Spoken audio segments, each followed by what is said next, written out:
Como primer experimento, tenemos un electroscopio casero, y para evidenciar los fenómenos electrostáticos que ocurren en esto, emplearemos un paño de poliéster y un globo para frotarlos entre sí y evidenciar qué sucede cuando acercamos el globo o cuando hacemos contacto entre el globo y el electroscopio. Como se puede observar, las láminas se separan a medida que se acerca el globo a la bola de papel aluminio y vuelven a su posición inicial, es decir, juntas, cuando se aleja el globo. En este caso, las láminas también se separan, pero se mantienen así aun cuando se deja de hacer contacto entre el globo y la bola. En la primera experiencia se evidenció una carga por inducción en el electroscopio. Dado que frotamos el globo con el paño, este adquiere una carga negativa, mientras que el paño una carga positiva. Es recalcable decir que las magnitudes de dichas cargas fueron iguales, pues la carga no se crea ni se destruye, sino que se transfiere, tal como indica la ley de conservación de carga. En tanto, cuando se acercó el globo cargado negativamente a la bola de aluminio, este último redistribuyó sus cargas, y en la parte superior se indujo una carga positiva, mientras que en la parte posterior una negativa. Finalmente, el cable de cobre conectado a la parte inferior de dicha bola transfirió los electrones hacia las láminas de aluminio, debido a su naturaleza conductora. De esta manera, las láminas adquirieron un exceso de carga negativa y se repelieron mutuamente. Por lo explicado, cuando acercamos más el globo a la esfera de aluminio, se dio una mayor repulsión entre las láminas, puesto que dicha acción aumenta la carga inducida, y, gracias a la ley de Coulomb, podemos saber que ello ocasiona una mayor fuerza de repulsión. Análogamente, cuando el globo se encontraba más lejos, la fuerza eléctrica entre las láminas fue menor, y por eso es que vimos menor separación. En la segunda experiencia, la explicación teórica de cargar negativamente el globo es igual al de la primera. Sin embargo, en la interacción con el electroscopio, el contacto que hubo entre ellos hizo que la carga neta entre el globo y el electroscopio sea cero. Por tanto, ya no se distribuirán las propias cargas de la bola de aluminio, sino que éste se cargará negativamente, pues el globo le transfirió electrones. Mediante este análisis, también se puede descubrir que las láminas se mantienen estáticas debido a que las fuerzas que actúan sobre ellas se equilibran en cada una. Y estas fueron la fuerza eléctrica de repulsión, el peso y la fuerza de reacción con el alambre de cobre. La electrostática tiene diversas aplicaciones y una de estas es el funcionamiento de la impresora láser, dado que su tambor giratorio es cargado positivamente para que cuando el haz de láser ilumine las secciones donde irán las imágenes, las mismas queden cargadas negativamente.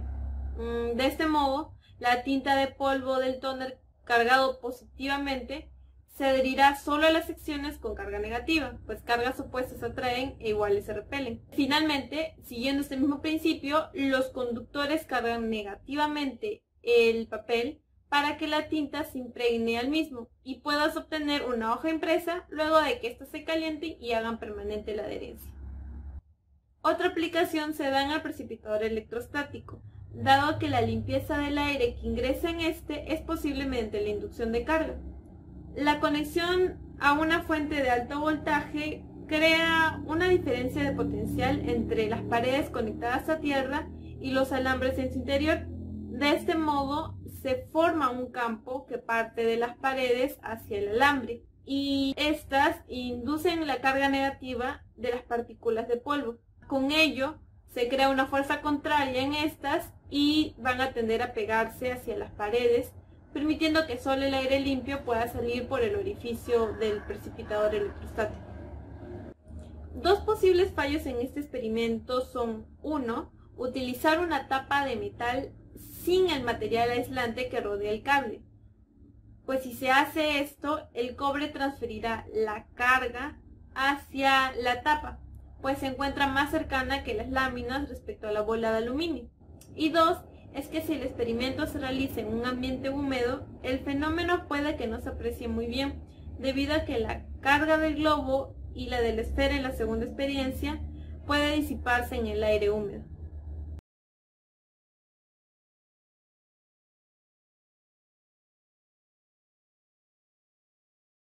Nuestro segundo experimento consistirá en la elaboración de un motor casero.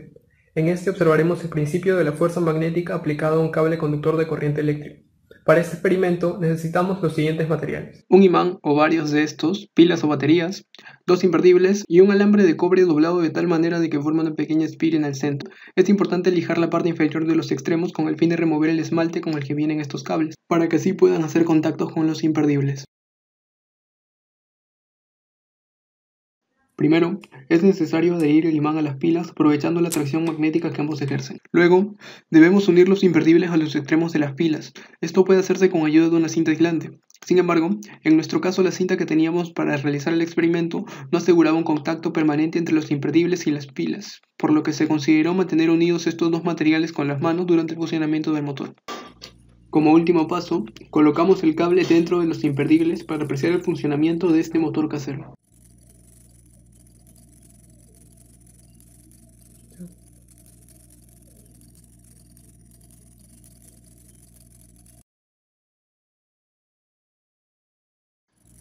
El movimiento de la espira formada por el cable se debe a la fuerza magnética generada por el campo magnético del imán al cual es sometido el cable cuando se encuentra circulando corriente por el mismo. Cuando el cable se encuentra en la posición mostrada, la fuerza magnética produce un torque con respecto al eje que concuerda con el cable recto, y dicho torque produce un movimiento rotacional. Asimismo, cuando la espira se encuentra en esta posición, la parte esmaltada del cable hace contacto con los imperdibles, por lo que no circula corriente eléctrica por los cables. Esto resulta necesario, ya que si en dicho instante circulara la corriente eléctrica, las fuerzas magnéticas sobre los extremos de la espira se anularían entre sí, por lo que no habría un torque resultante. Pese a que en dicho instante no circule corriente eléctrica, la espira ya posee una rapidez angular suficiente para poder dar una vuelta y hacer que la parte sin esmaltar vuelva a hacer contacto con los imperdibles, para que así ésta vuelva a conducir corriente eléctrica y se le aplique un torque neto. Existen dos principales fuentes de error asociadas al experimento. La primera viene a ser el hecho de que hayamos quitado el esmalte en su totalidad en los extremos del cobre o no se hayan quitado. Recordemos que es necesario que solo una parte, ya sea superior o inferior de los cables, no tenga el esmalte con el fin de que el motor pueda funcionar adecuadamente. Asimismo, la segunda fuente de error es el posible falso contacto entre los imperdibles y las pilas. Para solucionar este inconveniente, sería necesario utilizar más cantidad de cinta para así asegurar un contacto firme entre los imperdibles y las pilas. En caso esto no llegue a suceder, podrían utilizarse los dedos para asegurar el contacto firme entre ambos componentes del motor, como se vio en este experimento. Sin embargo, emplear las manos solo resulta recomendable si las pilas en serie acumulan un voltaje reducido de como máximo 3 voltios, que es el voltaje que se utilizó en este experimento.